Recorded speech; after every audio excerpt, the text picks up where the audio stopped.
Hey everyone, Steve with B&S Customs here. Today we're going to be putting the spoiler on the back of the Chrysler 300. So we got the spoiler back from Brian. I got my cousin Michael here with me. He's actually a certified body technician. So we'll make sure we get this thing on straight. Like that title? We're going to try. We'll get close. So let's check out how the spoiler looks and the installation kit that came with it. All right, so we have the spoiler flipped upside down at the moment, but we will turn it back over to show the Plastidip job. So from the kit here, it looks like we got some rubber gasketing to put on around it. And I believe these tools here are used to actually center the hole for us on the trunk lid, right? Yep. Great. The way these apply, typically speaking, it has this one guide pin inside it. You put this inside your bolt hole area. Just leave you tabs on either end. So when you're centering your spoiler on the back of the car, you can apply masking tape on both edges of this. And when you pull the spoiler up, in theory, they stay behind. Right. So we'll see how that works for us today. Okay, great. Let's turn the spoiler over real quick. We'll show how the Plastidip came out. It looks just like the car. I do got to say, the reaction this car has been getting is tremendous. Every time we go through a drive-through, my wife or myself, the whole kitchen has to come over and check the car out. Even driving down the road, people rubbernecking and waving even at it. So our cousin's calling from 30 feet away. Actually, as make a turn. I was spotted going in to see Stephen King's It by cousin Mike here. He was picking his son up from the airport and heard a horn beep, saw a Ford truck. I'm like, I had to be Mike, and sure enough, it was. So, yeah, if you're looking to make a dramatic impact to the appearance of your car, I do recommend the Plastidip. All right, so what we're doing here is we're pre-fitting the gasket lining to see if we have enough material to go around the entire edge of underneath the spoiler, help keep the moisture out. All right, well, it's not far enough to go across the front edge, so we're going to put the sides on first. Right. Come back. All right, so we're going to attach the sides here, as Mike said, and we'll come back. So as you see, we applied the first piece of gasket here. And Mike pointed out the important thing here is when I did this here is to make sure you leave an edge here on the inside so you don't see from outside the car underneath it. And I think we're going to go ahead and cut the excess off now.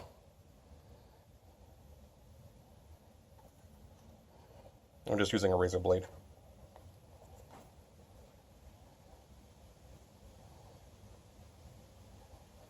I'm going to follow the contour of the wing each time about a 1/16 inch in.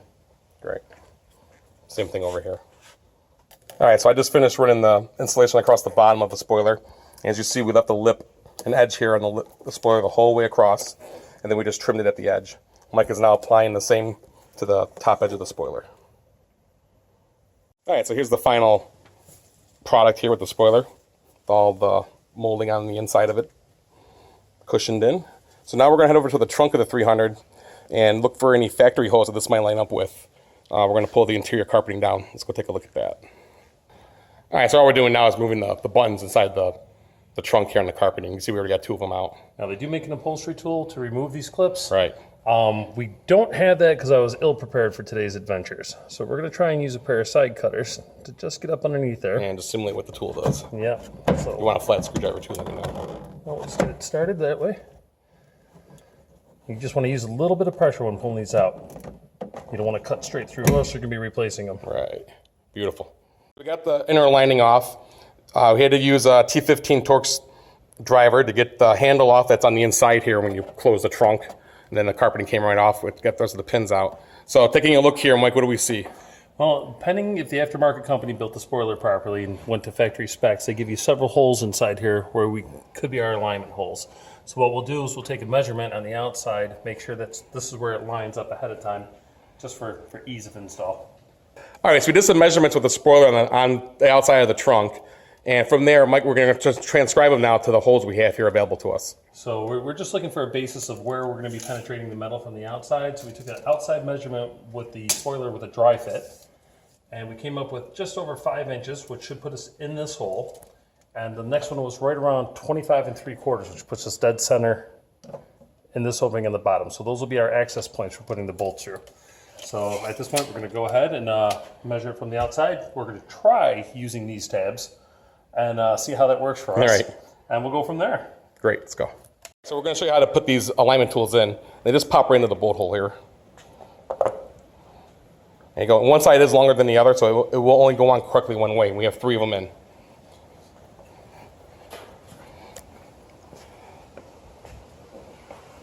So we'll lay the spoiler in place. We'll make sure we're even on both sides. All right. Got this. And then we're going to apply tape To the over both post. sides, both the top And the bottom. to hold these in All right, place. let's go ahead and do that. You see, we've added the tape to the tools now. The tricky part is these are going to want to bite in to the spoiler as we pull this off. So we're going to try and hold the tape as we slowly pop it off. And it went good. This actually went a lot smoother than it normally They all stayed would. there. Great. So I believe the idea now is we drill a small pilot hole through the hole here on the tool, and this should be where we Yep, we come use a through small on the trunk. punch to align our spot ahead of time. We'll remove the tool, or you can drill directly through the tool, depending on how much you want to risk your fingers. Right. All right, so what we're going to do is we got a small screwdriver here. We're going to use this to make our pilot hole through here. We're just going to get a nice tap and make an indentation. That'd be good enough. It should work. That confirms. We went through, made marks with all three here. We're just peeling the tape off now. Oh, I'll let you get that.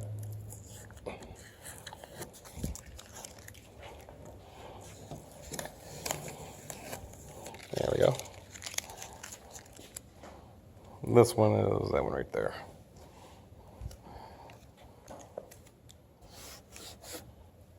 All right. So now Mike's going to show us an alternative way that they do in the body shops. Because this is the first time he's actually seen that tool work. Where's our original marks here? There, right there. Yep. So,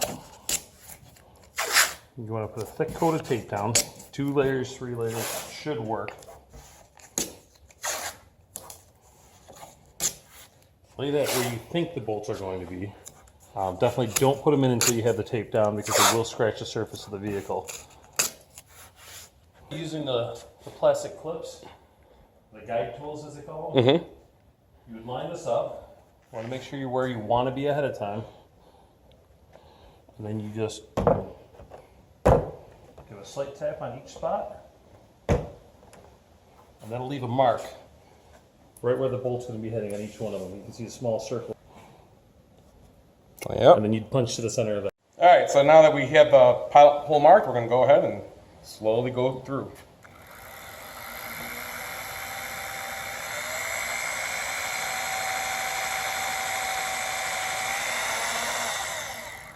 That's not walking.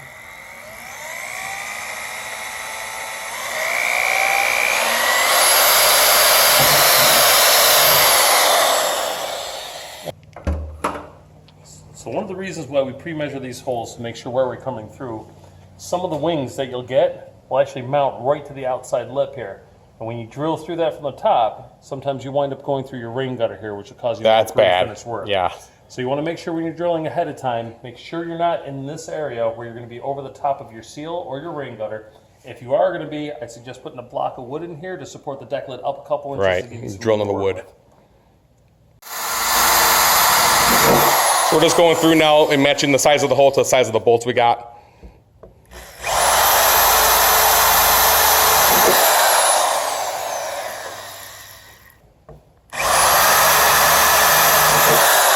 So one thing we weren't sure about is if we had to cut the dip first or not. We were worried about it peeling, but the drill's going right through it. The dip's holding up to it. It's great. What you want to do here is take some compressed air and just blow off all the scrap metal from your drilling. It's better to do that than using a shop vac. Mike pointed out you're less likely to leave any scratches. I've gone ahead and assembled the nuts and bolts here, the washer, the lock ring on it. We use a piece of tape here to help hold the bolt in. So one of us is going to hold the spoiler and the other guy's going to drive in. So here we go. Looks great. Lined right up with the factory holes in there. We're going to put the trunk lining back in, get the car outside, and we'll do a much better view of the car. We'll wipe it down too, put some Windex on the dip here and get the fingerprints off it. So a couple of last minute pointers here. Mike was just talking about is we pop the trunk. It's if we had adjust the strut rods here for the trunk, but the deck lid's still going up just fine without it. If we had to do that, Mike, where would we do that? You find your access point, you'll have to drop, not all cars have interior here, but underneath your hat rack up here, or the package rack as some people call it, you drop this interior down and you'll have 2 rods going from side to side. There should be 3 adjustments on each one. You just grab a hold of it with a pair of pliers or a socket. Some people can do it with their bare hands, with the deck lid open. Grab it, adjust it to the next spot down, just to give it a little bit more tension on it, and you'll be fine. Great. And that's a top tip for you. So here we go. It looks really good. What do you think, Mike? I love it. Not too much to be flashy. Not the car isn't flashy, but It's not sitting on like a park bench either. I think it looks really good. Well, the only thing left to do is get it up over 100 miles per hour and see if we can Yeah, get some downforce.